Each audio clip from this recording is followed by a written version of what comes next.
देखिए आज का जो टॉपिक रहेगा वो हमारा नेतृत्व रहेगा। नेतृत्व मतलब लीडरशिप, यानी कि डायरेक्टली आप लोग याद रख सकते हैं कि नेतृत्व क्या होता है। लीडरशिप अंग्रेजी में इसे क्या कहते हैं, लीडरशिप कहते हैं। और जो आप लोगों का आज का हमारा अध्याय, आप लोगों का जो शारीरिक शिक्षा है, या हम डायरेक्टली कह सकते हैं कि जितने भी अध्यापक वर्गीय आप लोगों के एग्जाम होंगे उनके लिए सबसे महत्वपूर्ण टॉपिक भी रहता है, क्योंकि यहाँ से प्रश्न आप लोगों के बनते हैं। और इस जो आज की हमारी क्लास है इसमें हमने थ्योरिकल तथा आप लोगों का ऑब्जेक्टिव यानी कि एमसीक्यू कैसे बनेंगे, कैसे पेपरों में आए हुए हैं, उन सभी को शामिल किया है। तो चलिए बात करते हैं सबसे पहले आप लोगों का नेतृत्व क्या है। तो नेतृत्व को आप लोग ऐसे याद रख सकते हैं कि नेतृत्व क्या होता है आप लोगों का। देखो, नेतृत्व आप लोगों की एक मूल्यपरक अवधारणा है। सबसे पहले आप लोगों से यही पूछा जा सकता है, यहाँ पर नया प्रश्न जो बन सकता है वो ये भी बन सकता है कि आप लोगों का नेतृत्व क्या होता है। तो नेतृत्व क्या होता है, मूल्यपरक अवधारणा होती है। देखो, अवधारणा का मतलब होता है सोच, नजरिया। हम डायरेक्टली ये कह सकते हैं कि ऐसी धारणा जिस पर हम सोच विचार करते हैं। तो सभी मतलब जो भी आप लोग के नेतृत्व करता होते हैं यानी कि नेता होते हैं, उनकी सभी की अपनी अवधारणा होती है, सबकी अलग अलग अवधारणा होती है। जैसे कि आप लोगों को यहाँ पर आप लोगों को अगर नेता सुनते हैं, देखो यहाँ पर हम ये कह सकते हैं नेतृत्वकर्ता को क्या कहते हैं हम लोग, नेता कहते हैं। लेकिन अगर आप लोग नेता सुनेंगे तो सबसे पहले आप लोगों को देखने में कौन आएंगे, इस प्रकार के नेता आप लोगों के सामने आ जाते हैं कि नेता आप लोग के ऐसे होते हैं। क्योंकि यहाँ से पहले ये भी पूछा गया कि नेता कैसे होने चाहिए, तो नेता होने चाहिए ईमानदार। लेकिन अगर आप लोग इन लोगों को सोच के प्रश्न करेंगे तो वहाँ आप लोग क्या होते हैं, सामंजस्य में आ जाते हैं ना, क्योंकि ये लोग आप लोग जानते हैं। चलिए बात करते हैं। तो यहाँ पर आप लोगों का नेता है, तो यहाँ पर आप लोगों का नेतृत्वकर्ता को हम क्या कहते हैं, नेता कहते हैं। और नेतृत्व क्या होती है, नेतृत्व होती है आप लोगों की मूल्यपरक अवधारणा होती है, जो आप लोग का परख करता हो, यानी कि जो मूल्य का निर्धारण करता हो, हमसे कह सकते हैं नेता कह सकते हैं। ऐसी अवधारणा, यहाँ पर दोनों की अवधारणा अलग है। तो हम लोगों को जो पढ़ना है वो हमें क्या पढ़ना है, एक अध्यापक के रूप में। जैसे यहाँ पर आप लोगों को शारीरिक शिक्षक को यहाँ पर आप लोगों को दिखाया गया है जो टीम लीडर होता है। देखो यहाँ टीम इसलिए दिखाई गई है क्योंकि जो नेतृत्व करता होते हैं वो एक समूह वर्ग का नेतृत्व करते हैं, चाहे वो आप लोग की टीम हो या कक्ष हो। तो बिना समूह के आप लोग नेतृत्व अधूरा माना जाता है। तो यहाँ पर आप लोग को यही ध्यान रखना है कि जो भी आप लोग के नेतृत्व करता होंगे वो किसी समूह वर्ग का नेतृत्व कर रहे होंगे, और ये अपनी इच्छा के अनुरूप उस समूह वर्ग को चलाते हैं। कहने का मतलब ये है कि अगर हम ये बात करें कि ये जो नेता होते हैं, नेतृत्वकर्ता किसे कहते हैं, कि ऐसे व्यक्ति जो अपनी इच्छा के अनुसार समूह को लक्ष्य प्राप्ति की ओर ले जाते हैं। ठीक है ना, उन्हें हम क्या कहते हैं, नेतृत्व या नेता कहते हैं। उसी को हम नेतृत्व भी कहते हैं, और नेतृत्व जो करते हैं उन्हें हम क्या कहते हैं, नेता कहते हैं। चलिए इसके बारे में और थोड़ा सा डिटेल से हम लोग पढ़ते हैं। तो यहाँ पर आप लोगों को देखो नेतृत्व की दो अवधारणा रहती हैं। जैसे हम बात कर रहे थे कि अवधारणा, तो नेतृत्व की अवधारणा रहती है कितनी, आप लोगों की दो रहती हैं, जिनमें आप लोगों की सबसे पहले आप लोगों की प्राचीन अवधारणा रहेगी, और नंबर दो आप लोगों की आधुनिक अवधारणा रहेगी। तो यहाँ पर आप लोगों का जो प्राचीन अवधारणा है उसमें आप लोगों को जो नेतृत्व करता होता था या नेतृत्व को क्या कहा जाता था, इसके बारे में हम देखेंगे। और जो आधुनिक अवधारणा है उसके बारे में भी हम लोग देखेंगे। तो यहाँ पर ये जो आप लोगों को परिभाषा दी गई है वो किसकी दी गई है, वो प्राचीन अवधारणा की दी गई है। यहाँ पर ये कहा गया है कि परंपरागत अवधारणा के अनुसार, परंपरा का मतलब होता है कि जो सदियों से एक परंपरा जो चली आ रही है, यानी कि हमारे पूर्वजों से हम लोगों को मिली है, हमसे हमारे बच्चों को मिलेगी। तो ऐसी अवधारणा के अनुसार नेतृत्व व्यक्तिगत, यानी कि एक, देखो नेतृत्व क्या होता था उसके अनुसार अगर हम देखते हैं तो नेतृत्व एक व्यक्ति की योग्यता है। देखो ये क्या है, आप लोगों की व्यक्तिगत योग्यता होती है। ये हालांकि आधुनिक में भी अभी हम इसी को, यहाँ तक तो समान ही हमारा रहेगा कि नेतृत्व क्या होती है, हमारी एक व्यक्तिगत योग्यता होती है। प्राचीन काल में भी यही कहते थे और आधुनिक में भी अभी तक यही कहते हैं, लेकिन बदलेगी कहाँ पर ये देखते हैं। अभी देखो यहाँ कहा है कि जो नेता होता है, नेता अलौकिक शक्तियों द्वारा बनते थे का मतलब है ये प्राचीन काल की बात कर रहा है।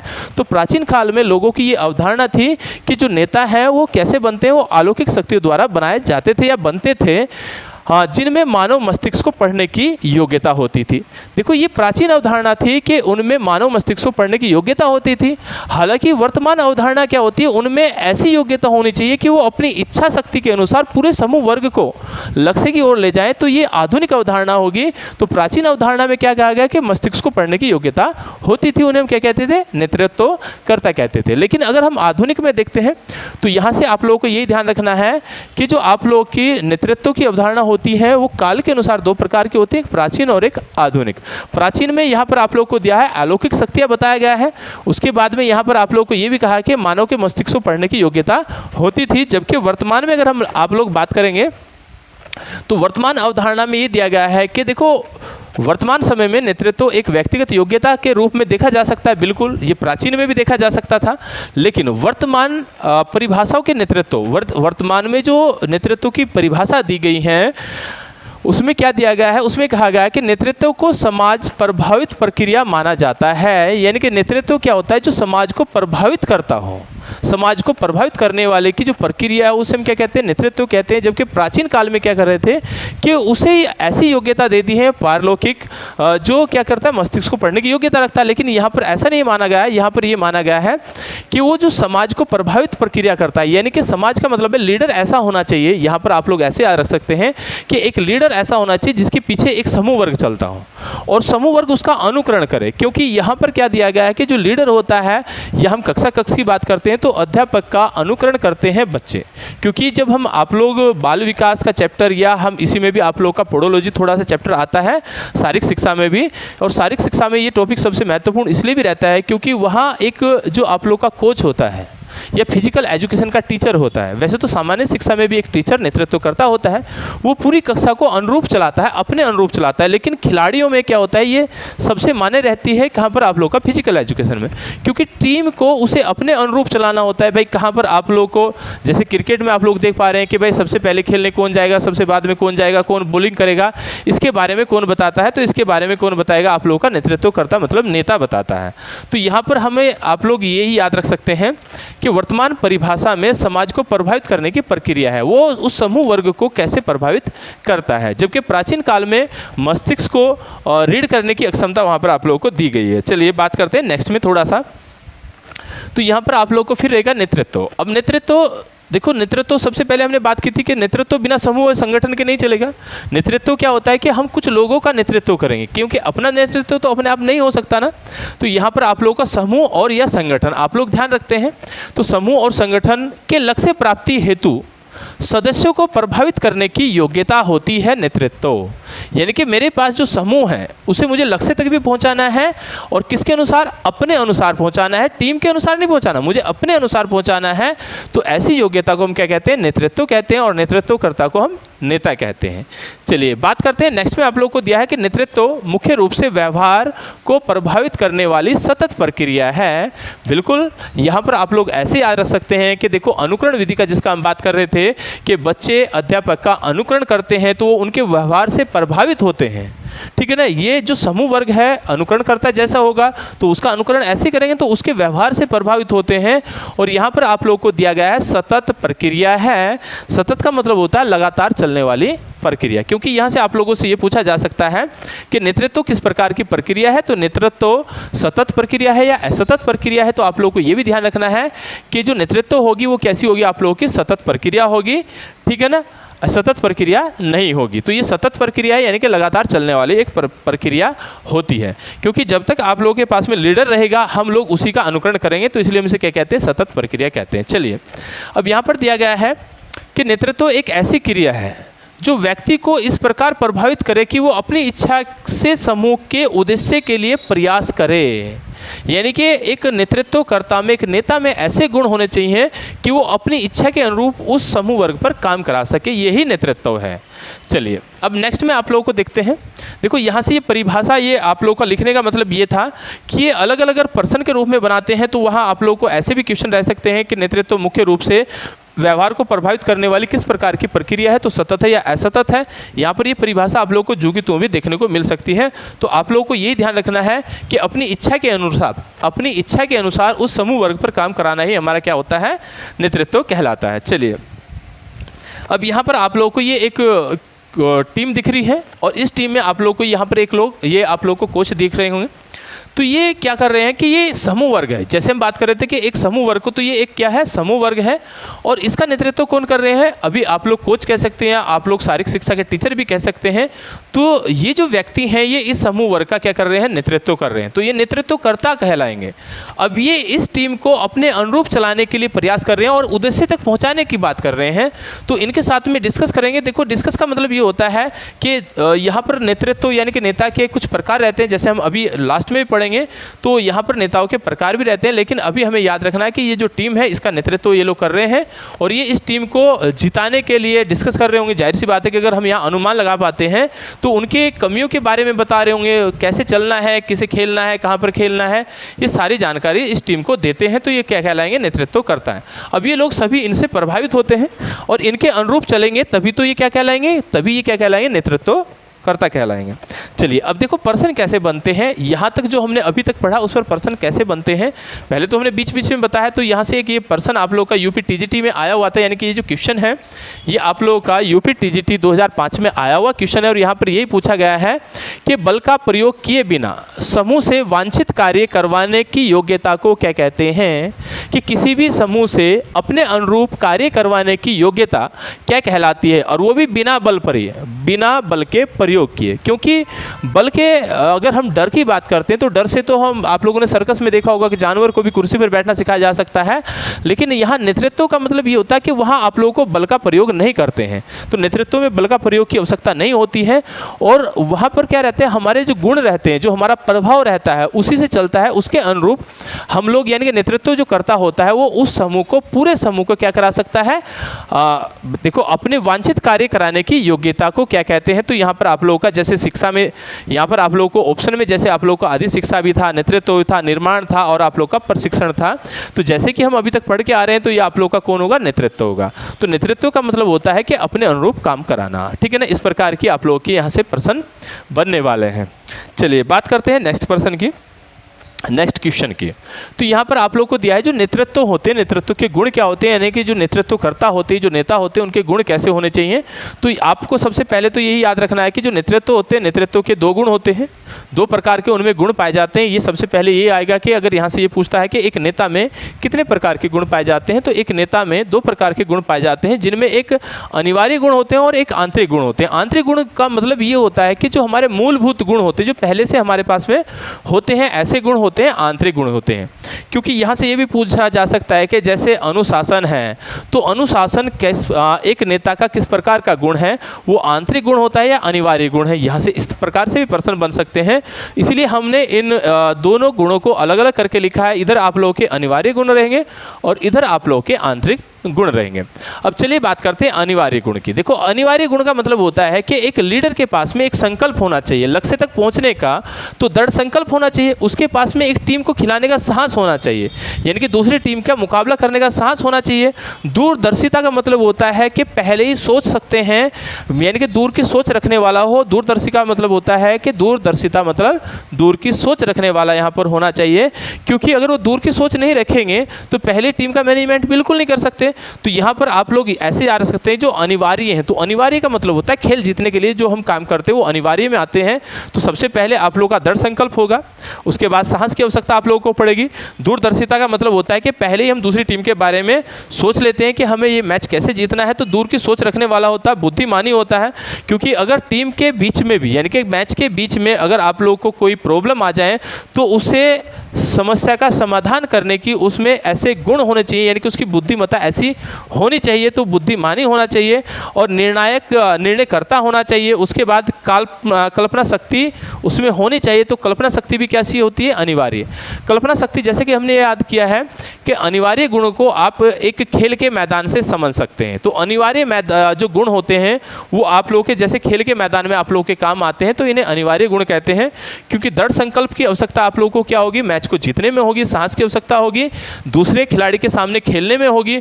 उसके बाद दूरदर्शिता का मतलब होता है कि मैच खेलने से पहले ही आप लोग उसके बारे में सोच रहे होंगे, तो दूरदर्शिता है। बुद्धिमत्ता का मतलब होता है, या बुद्धिमानी हम उसे कहते हैं कि किस खिलाड़ी को कहाँ लगाना है, वो अपनी बुद्धि के अनुरूप प्रयोग करके उस टीम का डिवाइडेशन कर सकता है। निर्णय करता, या हम ये कह सकते हैं निर्णायक करता होता है। निर्णय लेने वाला होना चाहिए। निर्णय का मतलब होता है कि उसके अनुरूप टीम चलेगी। तो निर्णय लेना किसकी जिम्मेदारी है, तो निर्णय लेना जिम्मेदारी किसकी होगी, एक नेता की होगी।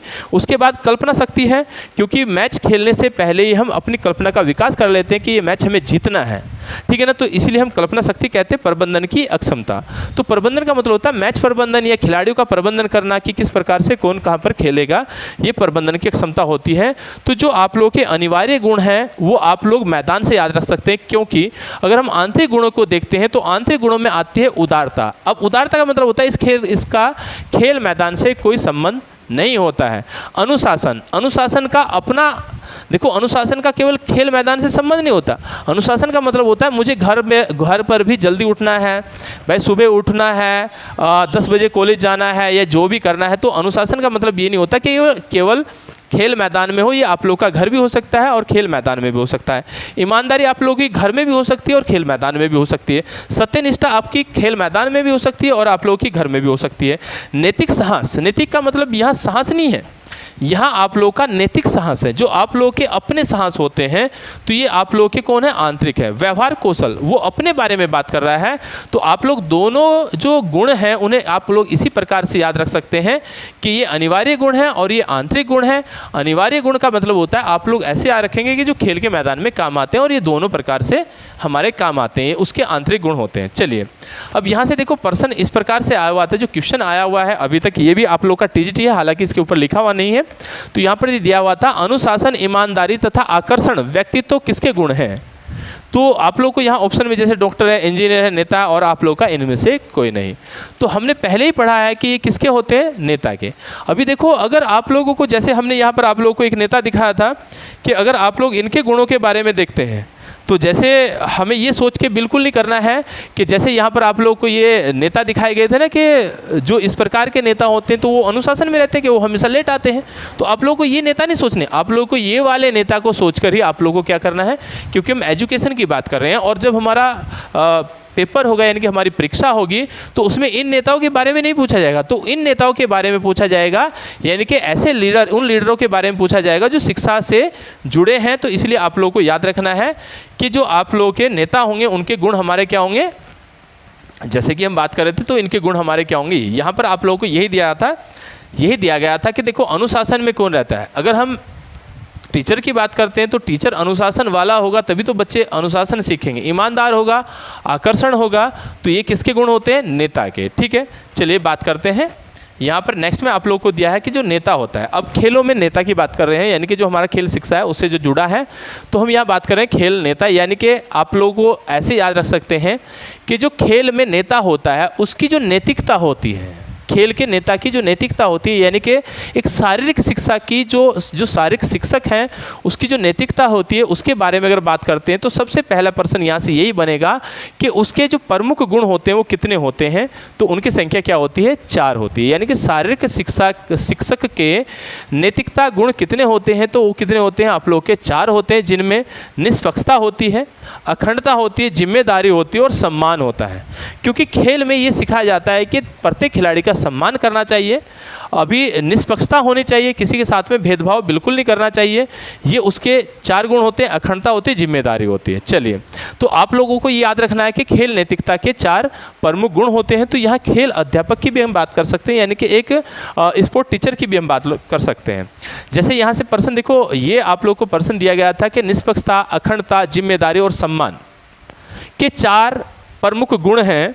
तो यहाँ पर 4 प्रमुख गुणों को आप लोगों को ऐसे दिखाया गया है कि देखो 4 प्रमुख गुण में यहाँ पर देखो ये गलती से 2 पेजों पर हो गया है। तो यहाँ पर आप लोगों को दिखाया खेल भावना है, खेल नैतिकता है, निष्पक्षता है। तो आप लोगों को ये पता है कि देखो हमने अभी इससे पहले पढ़ा है तो खेल नैतिकता, तो निष्पक्षता, अखंडता और जिम्मेदारी और आप लोग का सम्मान किस में आता है, खेल की नैतिकता में आता है। तो इसलिए हम याद रख सकते हैं कि ये कौन होगा, आप लोगों का खेल नैतिकता होगा। ठीक है, नेक्स्ट में बात करेंगे। यहाँ पर आप लोगों को दिया है जो नेतृत्वकर्ता होते हैं उनके प्रकार कितने होता है, क्योंकि यहाँ से आप लोगों से ये प्रश्न भी बन सकता है कि नेतृत्वकर्ता के प्रकार कितने होंगे। तो नेतृत्वकर्ता जो होते हैं उनके 2 प्रकार होते हैं, एक प्रजातांत्रिक होते हैं और एक आप लोगों के निरंकुश या सत्तावादी होते हैं। इस प्रकार के 2 नेता होते हैं। अभी देखो प्रजातांत्रिक और निरंकुश या हम सत्तावादी इसलिए याद रख रहे हैं क्योंकि आप लोगों से पहले तो यही पूछा जा सकता है कि एक शारीरिक शिक्षक जो होता है वो किस प्रकार का नेता होता है। तो चलिए बात करते हैं, इन दोनों को भी देखते हैं। तो यहाँ पर आप लोगों को दिया गया है सबसे पहले जो प्रजातांत्रिक नेता होते हैं वो क्या करते हैं। जो प्रजातांत्रिक का मतलब होता है जो प्रजा का तंत्र होगा ना, यानी कि जो समूह वर्ग आप लोगों को दिया गया है उसकी भी आप लोगों को डिस्कस करनी होती है। उससे भी हम डिस्कस करेंगे कि भाई आज का जो मेरा मैच है उसमें मेरा तो विचार ये है, हम इस प्रकार से खेलेंगे, लेकिन आप लोग अगर सुझाव देना चाहते हैं तो आप अपना भी दे सकते हैं। तो उसे कहते हैं प्रजातांत्रिक नेता कहते हैं। यहाँ पर देखो यही पूछा जाता है कि जो निर्णय लेने की आज़ादी देते हैं, अगर यहाँ से आप लोगों का ये प्रजातांत्रिक शब्द हटा दिया जाए और यहाँ से पर्सन ऐसे बन जाएगा जो निर्णय लेने की आज़ादी देते हैं तथा अपने सभी सदस्यों को सुझाव तथा सलाह के में शामिल करते हैं, यानी कि उस सलाह तथा सुझावों में शामिल करते हैं जिसके लिए वो काम कर रहे हैं, तो उन्हें क्या कहते हैं। तो यहाँ पर आप लोगों को ध्यान रखना, उन्हें क्या कहेंगे, हम प्रजातांत्रिक नेता कहेंगे। ठीक है। अब यहाँ दूसरे नेता होते हैं निरंकुश नेता होते हैं। अभी निरंकुश का मतलब होता है ये एक तंत्री नेता होते हैं, जिन्हें एक तंत्री नेता भी कह सकते हैं। एक तंत्री का मतलब होता है ये केवल ऑर्डर देते हैं, ठीक है ना। ये क्या करते हैं, केवल ऑर्डर देंगे और इनके अनुरूप ही चलना होगा, इनके अनुरूप ही क्या होता है आप लोग का चलना होता है। तो निरंकुशवादी का मतलब होता है जैसे घर में पिता होता है और बच्चे होते हैं ना, तो पिता की आज्ञा होती है तो बच्चे सभी एक प्रकार से चलते हैं, तो उसे कहते हैं एक तंत्रीय नेता कहते हैं। जैसे आप लोगों ने देखा होगा शारीरिक शिक्षा में भी हम लोग ये भी देखते हैं कि जो शारीरिक शिक्षक होता है वो क्या करता है, वो ऑर्डर करता है बच्चों को, बच्चे क्या करते हैं उसी प्रकार से खेलते हैं। तो अगर शारीरिक शिक्षक भी आप लोगों से पूछा जाता है तो शारीरिक शिक्षक भी एक तंत्रीय या निरंकुश नेता कहलाएंगे। चलिए अभी देखो जो निरंकुश नेता होते हैं वो क्या करते हैं, जो अपने अधीनस्थ होते हैं, अधीनस्थों को क्या करते हैं, वो निर्देश करते हैं। यानी कि मेरी टीम में अगर 10 खिलाड़ी हैं तो मैं उन्हें निर्देश करूंगा कि आप लोगों को ऐसे खेलना है, तो अधीनस्थों को निर्देश करते हैं और अपने किसी भी निर्णय का सुझाव या सलाह नहीं लेते हैं। यानी कि अपने निर्णय में वो दूसरे की सलाह नहीं लेते हैं, क्योंकि नेतृत्वकर्ता इसीलिए रखा गया है क्योंकि बच्चों को वहाँ आप लोगों को पता नहीं रहता कैसे खेलना है। तो जो अध्यापक के गुण होते हैं तो वो अपने गुणों का इस्तेमाल करके वहाँ क्या करता है, तो अगर बच्चों की सभी की सलाह लेंगे तो वहाँ उनका काम नहीं चलेगा। तो इसीलिए आप लोगों को याद रखना है कि जो शारीरिक शिक्षक होंगे वो कौन होंगे, आप लोगों के एक तंत्री नेता के रूप में जाने जाते हैं। चलिए अब नेक्स्ट में हम बात करेंगे। देखो यहाँ पर एक प्रश्न आप लोगों को दिया गया है, यानी कि एक क्वेश्चन आप लोगों को दिया गया है।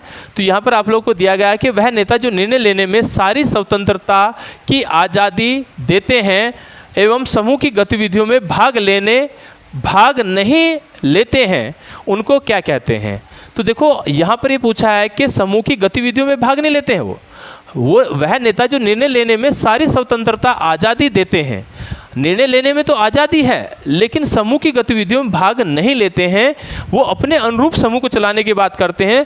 तो ऐसे जो आप लोगों के नेता होंगे उन्हें हम लोग क्या कहते हैं। तो जैसे आप लोग को प्रजातांत्रिक नेता था, जैसे आप लोग का कौन है, आप लोग का निरंकुश नेता है, जैसे आप लोग का दखल न देने वाले नेता है, जैसे आप लोग के तानाशाह हैं। देखो आप लोगों को यही है ना, ये कंडीशन है। तो प्रजातांत्रिक का मतलब था कि हम उनसे सारी स्वतंत्रता देते हैं ना, क्योंकि समूह जो भी निर्णय लेने की क्षमता है, लेकिन निर्णय लेने की क्षमता को हम छोड़ते हैं वहाँ पर। अभी बात करते हैं, तो इसका जो हमारा आंसर था वो क्या था, आप लोग का प्रजातांत्रिक था। ठीक है, नेक्स्ट में बात करेंगे जो आप लोगों को दिया है एक तंत्रीय नेता कौन होते हैं। तो एक तंत्रीय नेता का मतलब होता है, देखो यहाँ एक तंत्रीय जो नेता है वो कौन है, आप लोगों के अधीनस्थों को निर्णय लेने की अनुमति देते हैं, नहीं देते हैं। वो क्या करते हैं, अधीनस्थों पर क्या करते हैं, अधीनस्थों के विचार आमंत्रित करते हैं या अधीनस्थों को निर्देश देते हैं। तो एक तंत्रीय कौन होंगे, जो अधीनस्थों को निर्देश करते हैं।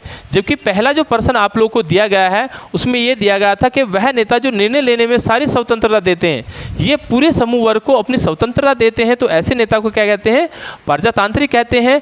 और ऐसे नेता जो केवल क्या करते हैं, देखो जो केवल क्या करेंगे, अधीनस्थों को निर्देश देते हैं, उन्हें क्या कहते हैं, हम एक तंत्रीय नेता के रूप में जानते हैं। चलिए अब इसके बाद आप लोग का रहता है कि जो शिक्षक होते हैं, शिक्षक जो शैक्षिक नेतृत्व की प्रवृत्ति होती है वो कैसी होती हैं, तो इसके बारे में आप लोगों को जानना चाहिए। अब यहाँ पर ये दिया है कि जो नेतृत्व को समझने के लिए नेतृत्व की प्रवृत्ति जाननी आवश्यक होती है। जैसे प्रकृति का आधार, हम ये भी कह सकते हैं, देखो ये हमने इसीलिए शामिल किया है कि यहाँ से अगर आप लोगों से पूछा जाता है कि नेतृत्व क्या है, तो नेतृत्व को एक विज्ञान भी कहा जा सकता है, क्योंकि ये भी आप लोगों के नियमों के अनुरूप चलता है।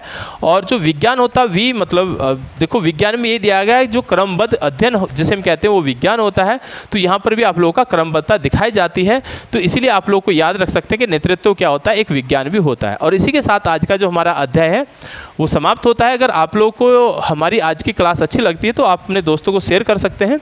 और जो हमारा टेलीग्राम चैनल है आप लोगों को ये जो PDF है ये वहाँ पर मिल जाएगी, तथा ऐप पर भी आप लोग